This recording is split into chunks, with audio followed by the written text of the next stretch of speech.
जय हिंद दोस्तों, आपके YouTube channel Sanju with study में आपका स्वागत है। तो चलिए आज मैं प्रैक्टिस सेट नंबर 5 करवाने वाला हूँ बिहार एसएससी ऑफिस अटेंडेंट का। तो चलिए पहले है क्या है 1 से 30 तक मैथ है और मैथ में लास्ट में आपको आंसर बता दूंगा।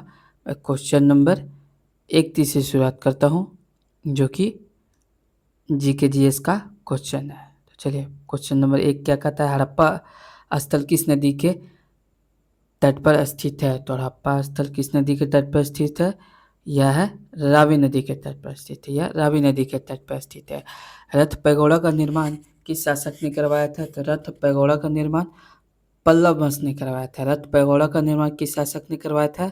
पल्लव वंश ने करवाया था। Question number 33। क्वेश्चन नंबर 33 क्या कहता है, भारतीय स्वतंत्रता संघर्ष के समय कांग्रेस का नरमपंथी काल किस अवधि को कहा जाता है?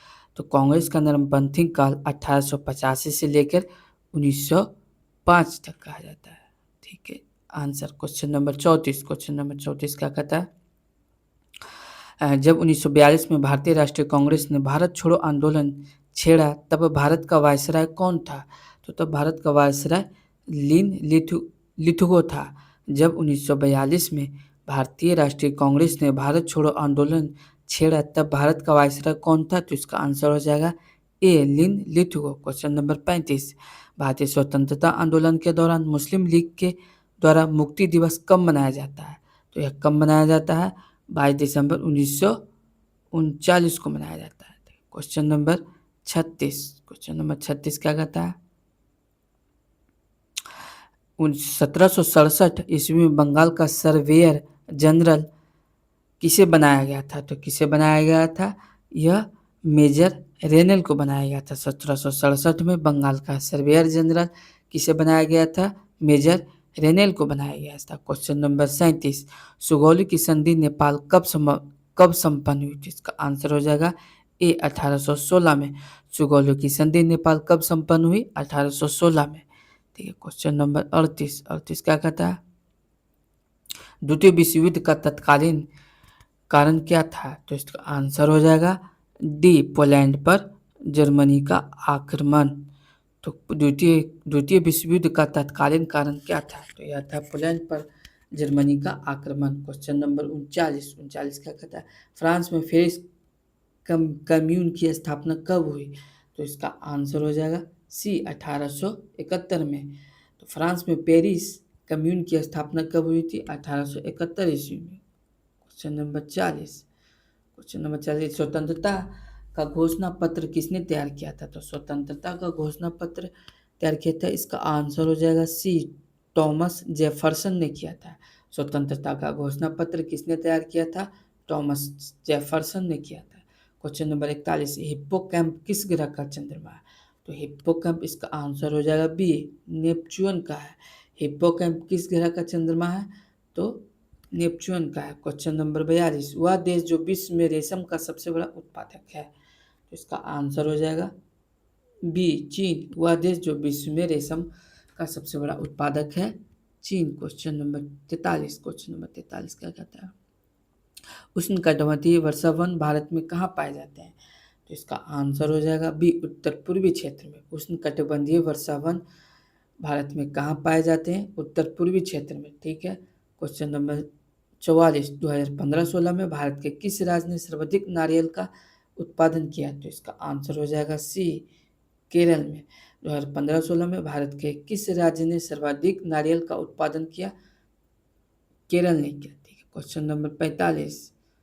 क्वेश्चन नंबर 45, भारत में स्वर्ण का सर्वाधिक उत्पादन डैश में होता है? तो इसका आंसर हो जाएगा सी, कर्नाटक। भारत में स्वर्ण का उत्पादक सर्वाधिक कर्नाटक में होता है। क्वेश्चन नंबर 46, तो भारतीय संविधान को केंद्रीकृत प्रवृत्तियों वाला संघ के रूप में किसे परिभाषित किया गया? तो इसका आंसर हो जाएगा सी, आइवर जेनिंग्स ने। आइवर जेनिंग्स ने। तो भारतीय संविधान को केंद्रीकृत प्रवृत्तियों वाला संघ के रूप में किसने परिभाषित किया? आइवर जेनिंग्स ने किया। Question number 47। क्वेश्चन नंबर 47 क्या कहता है, भारत के किस राष्ट्रपति ने पूर्व में लोकसभा अध्यक्ष का पद भी संभाला था? तो इसका आंसर हो जाएगा सी, एन संजीव रेड्डी ने। भारत के किस राष्ट्रपति ने पूर्व में लोकसभा अध्यक्ष का पद भी संभाला था? एन संजीव रेड्डी ने। क्वेश्चन नंबर 48, चुनाव आयोग के किस पद के चुनाव के साथ संबंध नहीं है? तो यह मुख्यमंत्री, आंसर हो जाएगा सी, मुख्यमंत्री का संबंध नहीं है। चुनाव आयोग का किस पद का चुनाव के साथ संबंध नहीं है? मुख्यमंत्री के साथ संबंध नहीं है। क्वेश्चन नंबर 49, क्वेश्चन नंबर 49 क्या कहता है? क्वेश्चन नंबर, योजना किस सूची में वर्णित है? तो योजना किस सूची में वर्णित है? इसका आंसर हो जाएगा डी, यानी कि संवर्ती सूची में है। योजना किस सूची में वर्णित है? संवर्ती सूची में। क्वेश्चन नंबर 50, निम्न में से कौन सा अनुच्छेद धार्मिक कार्यों के प्रबंध की स्वतंत्रता से संबंधित है? तो यह हो जाएगा आंसर ए। निम्न में से कौन सा अनुच्छेद धार्मिक कार्यों के प्रबंध की स्वतंत्रता से संबंधित है? अनुच्छेद 26। क्वेश्चन नंबर 51, क्वेश्चन नंबर 51 क्या कहता है? मशीन टूल एक उदाहरण है डैश डैश वस्तुओं का। तो इसका आंसर हो जाएगा डी, पूंजीगत। मशीन टूल एक उदाहरण है डैश डैश वस्तुओं का, पूंजीगत। ठीक है। क्वेश्चन नंबर 52, किस वर्ष को नियोजन अवकाश कहा गया है? किस वर्ष को नियोजन अवकाश कहा गया? तो आंसर हो जाएगा 1966 से 1969 को अवकाश कहा गया है। क्वेश्चन नंबर 53, क्वेश्चन नंबर 53 क्या कहता है? रिजर्व बैंक ऑफ इंडिया के गवर्नर कौन है? तो ये कौन है? संजीव, आंसर हो जाएगा बी, संजय मल्होत्रा। संजय मल्होत्रा। आगे क्वेश्चन नंबर 54, क्वेश्चन नंबर 54 क्या कहता है?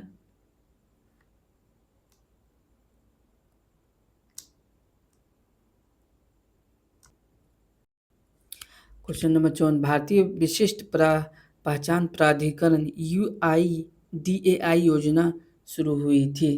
तो ये कब शुरू हुई थी? 2009 में शुरू हुई थी। आंसर हो जाएगा सी, UIDAI योजना कब शुरू हुई थी? 2009 में। क्वेश्चन नंबर 55, कौन सी भारतीय कंपनी बहुराष्ट्रीय निगम नहीं है? तो कौन सी भारतीय कंपनी बहुराष्ट्रीय निगम नहीं है? तो आंसर हो जाएगा ए, BSNL। इसका आंसर हो जाएगा ए, BSNL। Question number 56, question number 56 क्या कहता है? ओडोमीटर एक उपकरण है जिसके द्वारा मापन किया जाता है। तो यह दूरी का मापन किया जाता है। ओडोमीटर दूरी का मापन किया जाता है। आंसर हो जाएगा D. Question number 57, question number 57 क्या कहता है? गति के तीसरे नियम के अनुसार बल एवं प्रतिबल है। तो इसका आंसर हो जाएगा डी। इसका आंसर हो जाएगा डी, गति के तीसरे नियम, यानी कि विपरीत दिशाओं में अलग अलग वस्तुओं पर कार्य करते हैं। अलग अलग वस्तुओं पर कार्य करते हैं। क्वेश्चन नंबर 58, क्वेश्चन नंबर 58 क्या कहता है? थर्मोस्टेट क्या होता है? इसका आंसर हो जाएगा बी। इसका आंसर हो जाएगा बी, थर्मोस्टेट क्या होता है? तो किसी संकाय का ताप स्थिर रखने का उपकरण। ठीक है। क्वेश्चन नंबर 59, E=mc² में m चिन्ह का प्रतिनिधित्व करता है। M mass, M for mass होता है। मास का मतलब द्रव्यमान, मास का मतलब द्रव्यमान। तो इसका आंसर हो जाएगा ए। क्वेश्चन नंबर 60, क्वेश्चन नंबर 60 क्या कहता है? किस यौगिक की अणु संहति 40 है?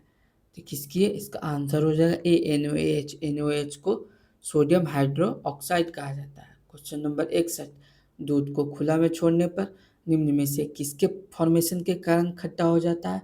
तो इसका आंसर हो जाएगा ए, लैक्टिक एसिड। दूध को खुला में छोड़ने पर निम्न में से किसके फॉर्मेशन के कारण खट्टा हो जाता है? Lactic acid. Question number 62, question number 62 क्या कहता है? हेमेटाइट किसका अयस्क है? हेमेटाइट किसका अयस्क है? तो यह हेमेटाइट लोहा का अयस्क। आंसर हो जाएगा ए, हेमेटाइट लोहा का अयस्क है। क्वेश्चन नंबर 63, ग्वानिन और साइटोसिन जुड़े होते हैं। तो ग्वानिन और साइटोसिन जुड़े होते हैं तीन हाइड्रोजन बंध द्वारा। 63 का सी। क्वेश्चन नंबर 64, क्वेश्चन नंबर 64 क्या कहता है? निषेचन की क्रिया कहाँ पर होती है? तो इसका आंसर हो जाएगा अंडवाहिनी में। निषेचन की क्रिया कहाँ होती है? अंडवाहिनी में। ठीक है। क्वेश्चन नंबर 65, इनमें से कौन परजीवी पादप है? तो इनमें से कौन परजीवी पादप है? तो इसका आंसर हो जाएगा ए, कसकुटा। इसका आंसर हो जाएगा ए, कसकुटा। ठीक है। क्वेश्चन नंबर 66, क्वेश्चन नंबर 66 क्या कहता है? बिहार में प्रचलित कीमतों पर 2011-12, 19-20 में विशुद्ध राज्य घरेलू उत्पाद की समृद्धि दर थी। तो इसका आंसर हो जाएगा बी 15.6% है। बिहार में प्रचलित कीमतों पर यानी 2011-12 में पर 2019-20 में विशुद्ध राज्य घरेलू उत्पाद की समृद्धि दर थी 15.6%। क्वेश्चन नंबर 67, सुलभ शौचालय के संस्थापक कौन थे? तो सुलभ शौचालय के संस्थापक, इसका आंसर हो जाएगा ए बिंदेश्वर पाठक, बिंदेश्वर पाठक। ठीक है। क्वेश्चन नंबर 68, क्वेश्चन नंबर 68 क्या कहता है? उत्तर प्रदेश के निम्नलिखित में से किस स्थान पर जून 2025 में अत्याधुनिक ग्रीन डाटा सेंटर का उद्घाटन किया गया? तो किया गया, इसका आंसर हो जाएगा ए गाजियाबाद में किया गया। उत्तर प्रदेश के निम्नलिखित में से किस स्थान पर जून 2025 में अत्याधुनिक ग्रीन डेटा सेंटर का उद्घाटन किया गया? गाजियाबाद में। क्वेश्चन नंबर 69, क्वेश्चन नंबर 69 क्या कहता है? संयुक्त राष्ट्र ने वर्ष 2025 से प्रतिवर्ष के इस दिन को विश्व ग्लेशियर दिवस के रूप में मनाने का निर्णय लिया। तो इसका आंसर हो जाएगा ए 21 मार्च, इसका आंसर हो जाएगा ए 21 मार्च। संयुक्त राष्ट्र ने वर्ष 2025 से प्रतिवर्ष किस दिन को विश्व ग्लेशियर दिवस के रूप में मनाने का निर्णय लिया है? 21 मार्च। क्वेश्चन नंबर 70, क्वेश्चन नंबर 70 क्या कहता है? मई 2025 में प्रधानमंत्री नरेंद्र मोदी ने अमृत भारत स्टेशन योजना के तहत कितने रेलवे स्टेशनों का उद्घाटन किया? तो यह किया 103, यह किया 103। मई 2025 में प्रधानमंत्री मोदी ने अमृत भारत स्टेशन योजना के तहत कितने रेलवे स्टेशनों का उद्घाटन किया? 103। क्वेश्चन नंबर 71, क्वेश्चन नंबर 71 क्या कहता है? वचन किसके लिए प्रयोग किया है? अब यहाँ से आपको हिंदी व्याकरण के क्वेश्चन मिलेंगे 71 से लेकर 30। तो चलिए देखते हैं वचन किसके लिए प्रयोग किया जाते हैं। वचन किसके लिए प्रयोग किया जाते हैं? तो यह वचन आंसर हो जाएगा ए संज्ञा के लिए किए जाते हैं, संज्ञा के लिए किए जाते हैं। ठीक है। क्वेश्चन नंबर 72, निम्नलिखित में सर्वनाम है। तो इसका आंसर हो जाएगा यह क्या है? सर्वनाम है। निम्नलिखित में सर्वनाम है तो यह है। क्वेश्चन नंबर 73, क्वेश्चन नंबर 73 क्या कहता है? शब्दों के लिंग परिवर्तन की दृष्टि से कौन सा शब्द युग्म असंगत है? तो कौन सा है? इसका आंसर हो जाएगा डी माली मालिनी, बूढ़ा बुढ़िया, हथौड़ा हथौड़ी सही है, कटोरा कटोरी सही है। चलो क्वेश्चन नंबर 74, 74 क्या कहता है? विश्लेषण का लिंग किसके अनुसार होता है? तो सॉरी, विशेषण का लिंग किसके अनुसार होता है? तो इसका आंसर हो जाएगा ए विशेष के अनुसार, विशेष के अनुसार। विशेषण का लिंग किसके अनुसार होता है? विशेष के अनुसार। क्वेश्चन नंबर 75, आनंद शब्द का उचित पर्यायवाची शब्द है। तो आनंद शब्द का उचित पर्यायवाची शब्द है मोद भी है और हर्ष भी। हर्ष का मतलब भी आनंद और मोद का मतलब भी उल्लास। क्वेश्चन नंबर 76, क्वेश्चन नंबर 76 क्या कहता है? इनमें से आकाश का पर्यायवाची कौन सा नहीं है? इनमें से आकाश का पर्यायवाची कौन सा नहीं है? इसका आंसर हो जाएगा बी अवनी, इसका आंसर हो जाएगा बी अवनी। इनमें से आकाश का पर्यायवाची कौन सा नहीं है? अवनी। क्वेश्चन नंबर 77, मुझे छोटी बच्ची के लिए कुछ नए कपड़े खरीदने हैं, वाक्य में कौन सा शब्द करता है? तो इसका आंसर हो जाएगा डी मुझे, मुझे है जो करता है। तो मुझे छोटी बच्ची के लिए कुछ नए कपड़े खरीदने हैं, वाक्य में कौन सा शब्द करता है? मुझे। इसका आंसर हो जाएगा D. Question number 78, question number 78 क्या कहता है? एक हाथ से ताली नहीं बजती मुहावरे का क्या अर्थ है? तो एक ताल, इसका आंसर हो जाएगा ए झगड़े में दोनों पक्ष दोषी होते हैं, एक हाथ से ताली नहीं बजती। Question number 79, question number 79, Ramesh घर आया, इस वाक्य का संदिग्ध भूतकाल में रूपांतरण होता है। तो 79 का आंसर हो जाएगा डी रमेश घर आ गया होगा। ठीक है। क्वेश्चन नंबर 80, क्वेश्चन नंबर 80, स्वर संधि कितने प्रकार की होती है? तो इसका आंसर हो जाएगा 5। स्वर संधि कितने प्रकार की होती है? 5 प्रकार की। क्वेश्चन नंबर 81, निम्नलिखित में से किस शब्द में व्यंजन संधि नहीं है? तो इसका आंसर हो जाएगा डी नाविक। निम्नलिखित में से किस शब्द में व्यंजन संधि नहीं है? नाविक। क्वेश्चन नंबर 82, आविर्भाव का विलोम शब्द है। आविर्भाव का विलोम शब्द है तिरोभाव। आविर्भाव का विलोम शब्द है तिरोभाव।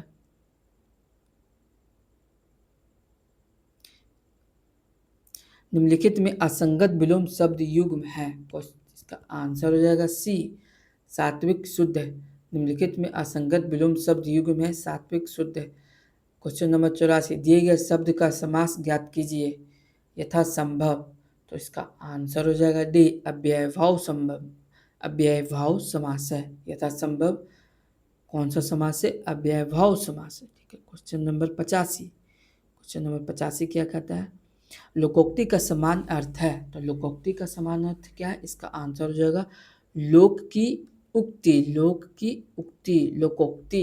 ठीक है। क्वेश्चन नंबर 86, जो दिखाई ना दे इस शब्द समूह के लिए एक शब्द बताइए।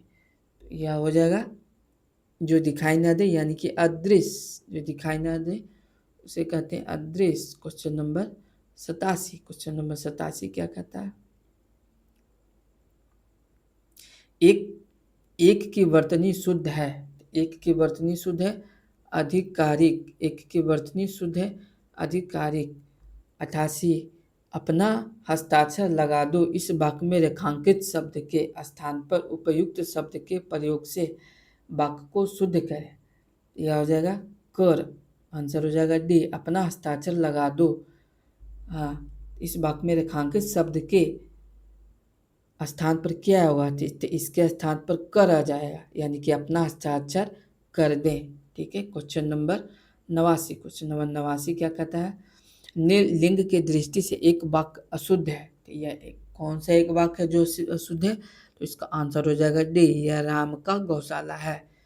यह अशुद्ध है। बाकी तीन सही है। यह राम का भवन है सही है। यह राम की इमारत भी सही है। और यह राम की बैठक है यह भी सही। क्वेश्चन नंबर 90, क्वेश्चन नंबर 90 क्या कहता है? दिए गए शब्दों में एक शब्द तत्सम है उसे चिन्हित कीजिए। इसके अंदर क्वेश्चन नंबर 90 क्या हो जाएगा? आंसर डी अन्य। अन्य है जो तत्सम शब्द है। ठीक है। क्वेश्चन नंबर 91, अज्ञान शब्द का तद्भव रूप कौन सा होगा? तो अज्ञान शब्द का तद्भव रूप अजान होगा। ठीक है। क्वेश्चन नंबर 92, क्वेश्चन नंबर 92 क्या हो जाएगा? निम्नलिखित में नी उपसर्ग का प्रयोग किस शब्द में हुआ? किस शब्द में हुआ? डी निगम। निम्नलिखित में नी उपसर्ग का प्रयोग किस शब्द में हुआ है? निगम। एक शब्द में उपसर्ग प्रयुक्त हुआ है अधकचा। अधकचा उपसर्ग में प्रयुक्त हुआ है। एक शब्द में उपसर्ग प्रयुक्त हुआ अध। अध में कचा। अध है जो उपसर्ग है। ठीक है। क्वेश्चन नंबर 94, क्वेश्चन नंबर 94 क्या कहता है? विश्वसनीय शब्द में प्रयुक्त प्रत्यय है। तो विश्वसनीय शब्द में प्रयुक्त प्रत्यय है। तो इसका आंसर हो जाएगा डी अनीय यानी विश्वसनीय यानी अनीय। अनीय है जो क्या है? प्रत्यय है। ठीक है। क्वेश्चन नंबर 95, हिंदी साहित्य इतिहास का प्रथम लेखक किसे माना जाता है? हिंदी साहित्य इतिहास का प्रथम लेखक किसे माना जाता है? तो इसका आंसर हो जाएगा ए गार्सा द तासी को। गार्सा द तासी को माना जाता है। क्वेश्चन नंबर 86, क्वेश्चन नंबर 86 क्या कहता है? दशरथ दशरथ सूत तिहूँ लोक बखाना राम नाम का मरम है आना। यह उक्ति किस रचनाकार की है? तो यह उक्ति किस रचनाकार की है? तो इसका आंसर हो जाएगा सी कबीरदास का। दशरथ सूत तिहूँ लोक बखाना राम नाम का मरम है अनाना। यह उक्ति किसकी रचनाकार है? कबीरदास की। क्वेश्चन नंबर 97, क्वेश्चन नंबर 97 क्या कहता है? मोही मोही तो मेरे कवित बनावत यह किसकी प्रसिद्ध उक्ति है? तो यह किसकी प्रसिद्ध उक्ति है? इसका आंसर हो जाएगा बी। इसका आंसर हो जाएगा बी घनानंद। घनानंद मोही तो मेरे कवित बनावत यह किसकी प्रसिद्ध उक्ति है? घनानंद। अब यहाँ से आ जाए क्वेश्चन नंबर 98 जो कि आपको गद्यांश मिलेंगे 4 क्वेश्चन। मैं बारी बारी से अच्छे से रीडिंग कर देता हूँ और अच्छे से सुनिएगा। हम श्वास द्वारा ऑक्सीजन ग्रहण करते हैं और कार्बन डाइऑक्साइड द्वारा क्या करते हैं, छोड़ते हैं। ठीक है, आगे। ऐसा ही अधिकतर जानवरों, चिड़ियों, रेंगने वाले जंतुओं, कीड़े मकोड़ों के द्वारा भी किया जाता है। दूसरी ओर सभी प्रकार की वनस्पतियां कार्बन डाइऑक्साइड ग्रहण करती और ऑक्सीजन छोड़ती है। यदि हवा में लंबे समय तक ऑक्सीजन और कार्बन डाइऑक्साइड का अनुपात एक जैसा रहे, तब उसका अर्थ होगा कि पौधों और प्राणियों का जीवन एक दूसरे के अस्तित्व के मामले में समान स्तर पर आ जाएगा। लेकिन लेकिन यदि हम कार्बन डाइऑक्साइड का अनुपात वातावरण में बढ़ा दें, तब प्रकृति के द्वारा लाखों सालों से बनाकर रखा गया संतुलन बदल जाएगा। वातावरण और वनस्पतियां कार्बन डाइऑक्साइड का लगातार विनिमय करती रहती हैं। वातावरण से वह वनस्पतियों में जाती है। जब वनस्पतियां सड़ने लगती हैं, तब उनमें से कार्बन डाइऑक्साइड निकलकर पुनः वातावरण में समा जाती है। वनस्पतियां इस प्रकार कार्बन डाइऑक्साइड बसंत और ग्रीष्म ऋतु में ग्रहण करती हैं और जब वे सर्दियों में नष्ट होने लगती है, तब उसे छोड़ती है। इस प्रकार वातावरण में मौजूद कार्बन डाइऑक्साइड की मात्रा में मौसम फर्क होता है। चलिए पढ़ते, अब इसका क्वेश्चन देखते हैं। क्वेश्चन नंबर 98 क्या कहता है, हम सांस के साथ। तो हम सांस के साथ क्या करते हैं, तो इसका आंसर हो जाएगा सी, ऑक्सीजन लेते हैं और कार्बन डाइऑक्साइड छोड़ते हैं। क्वेश्चन नंबर 99 क्या कहता है, ऑक्सीजन ग्रहण करने में अधिकांश जीवधारियों का स्वभाव कैसा होता है। तो इसका आंसर हो जाएगा मानव की तरह होता है। कैसा होता है, मानव की तरह होता है। क्वेश्चन नंबर 100, तो वनस्पति जब सड़ने लगती है तो वातावरण को क्या मिलता है, कार्बन मिलता है। आंसर हो जाएगा डी, क्या मिलता है, कार्बन मिलता है, कार्बन डाइऑक्साइड मिलता है, कार्बन डाइऑक्साइड मिलता है। तो अब मैं यहीं तक अच्छा, अब मैं आ जाता हूँ मैथ का। मैं आंसर बता देता हूँ और सॉल्यूशन में टेलीग्राम लिंक भेज दूंगा, मतलब लिंक डिस्क्रिप्शन में, आप वहाँ से डाउनलोड कर लीजिएगा और सॉल्यूशन देख लीजिएगा। अब मैं यहाँ से मैथ का आंसर बता देता हूँ आपको। चलिए पहला का आंसर क्या होगा, तो पहला का आंसर हो जाएगा डी, यह एक अपरिमेय संख्या है। ये इस प्रैक्टिस में हर पहला क्वेश्चन आपको एक क्वेश्चन प्रमेय और अपरिमेय से मिलेगा। ठीक है, क्वेश्चन नंबर 2 क्या कहता है, वर्गमूल प्रमेय होगा। तो इसका आंसर हो जाएगा डी, 34/5। इसका तीसरा का आंसर हो जाएगा सी, 121। चौथा का आंसर क्या हो जाएगा सी, 36.11/130। पांचवा का आंसर हो जाएगा बी, 420। 6 का आंसर क्या हो जाएगा, 9707। 7 का आंसर क्या हो जाएगा, 7 का आंसर हो जाएगा सी, 2/7371। ठीक है, 8 का आंसर क्या हो जाएगा, 8 का आंसर हो जाएगा डी, 8 का आंसर हो जाएगा सी, 390। ठीक है, 9 का आंसर क्या हो जाएगा,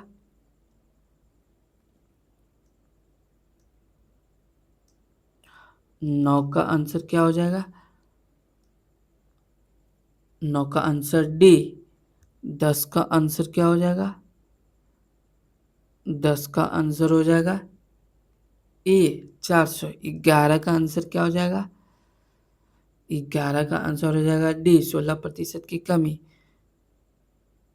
12 का आंसर हो जाएगा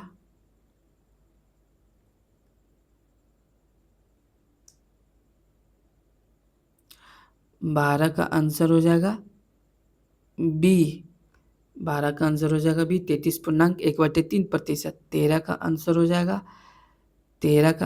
हो जाएगा सी, 60 रुपया। 14 का आंसर हो जाएगा बी, 73.58%।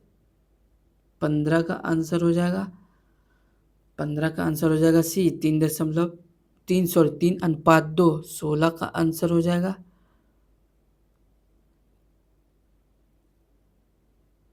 16 का आंसर हो जाएगा डी 6।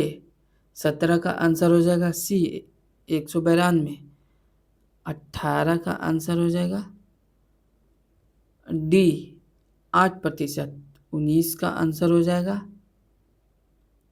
19 का आंसर हो जाएगा सी 1500। 20 का आंसर हो जाएगा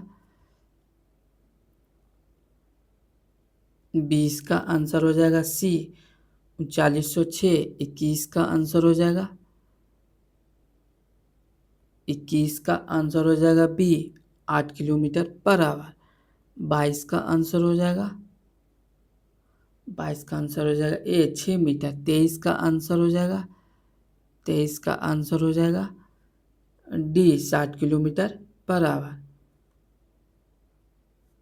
24 का आंसर हो जाएगा 24 का आंसर हो जाएगा सी 245। 25 का आंसर हो जाएगा डी 34। 26 का आंसर हो जाएगा